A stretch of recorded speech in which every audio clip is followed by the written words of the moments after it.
Bagaimana hukuman orang yang telah berzina dan tidak sampai hamil kemudian menikah?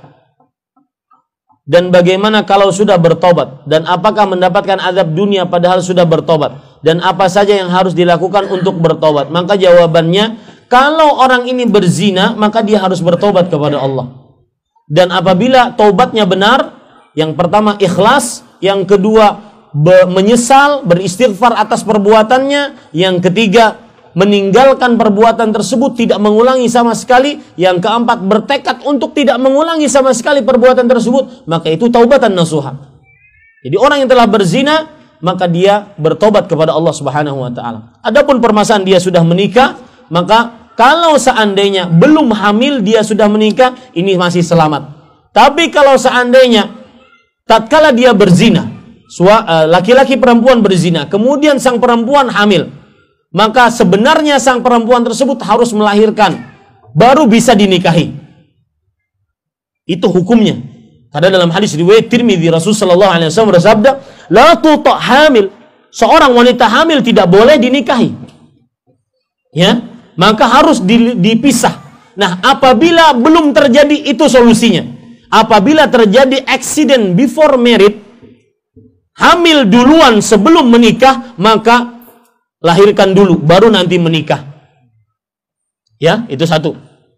Kalau seandainya sudah terjadi, belum tahu sebelumnya, mereka berzina, kemudian hamil, kemudian tatkala hamil dinikahi, sekarang sudah punya anak banyak, maka saya sarankan, kalau seandainya tidak menyusahkan, ya, maka dipisah dulu, baru setelah itu dinikah dengan cara yang benar.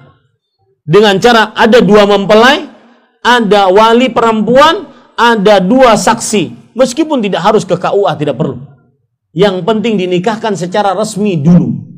Secara sah sesuai agama Islam. Karena tadi dinikahi dengan cara ketika dia masih hamil, maka pernikahannya itu tidak sah. Kalau pernikahannya tidak sah, berarti hubungannya selama ini ditakutkan adalah perbuatan zina.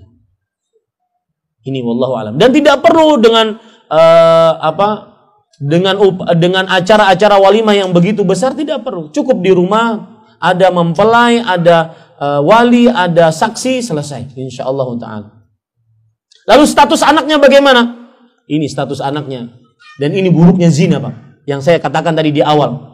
Status anaknya, kalau orang berzina, kemudian dia melahirkan, kemudian dinikahi oleh yang menzinahinya, maka ini anak tetap dinasabkan, dibintikan kepada ibunya, tidak kepada bapaknya.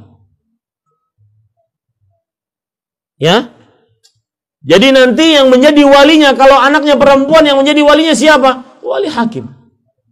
Bukan si bapak ini. Karena ini bapak bukan bapak syar'i. Untuk sang anak. Nah, itu buruknya zina, Pak. Maka saya nasihatkan, terutama kepada anak-anak kita, kenalkan dari semenjak dini, nak, ini haram, nak, ini aurat, nak, ini tidak boleh bergaul dengan laki-laki, nak, biar kita dianggap orang tua yang protektif, daripada kita nanti tidak bisa bertanggung jawab di hadapan Allah Subhanahu wa taala. Lebih baik kita bersulit-sulit di dunia dibandingkan kita sulit di akhirat.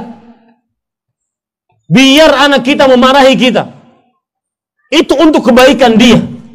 Ajarkan semenjak dini. Nak, berdua-duaan dibonceng laki-laki tidak boleh, haram, nak.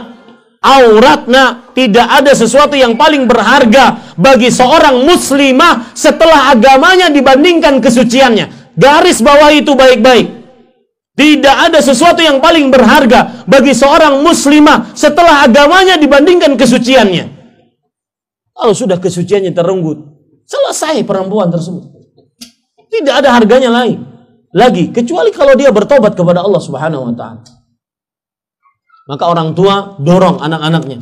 Ini kadang-kadang sebagian orang tua ketika malam minggu tidak diapelin oleh laki-laki, orang tua mengatakan, nak, sabar ya nak, mungkin minggu depan ada, nak. Subhanallah ya Bapak Ibu saudara-saudari yang dimuliakan Allah.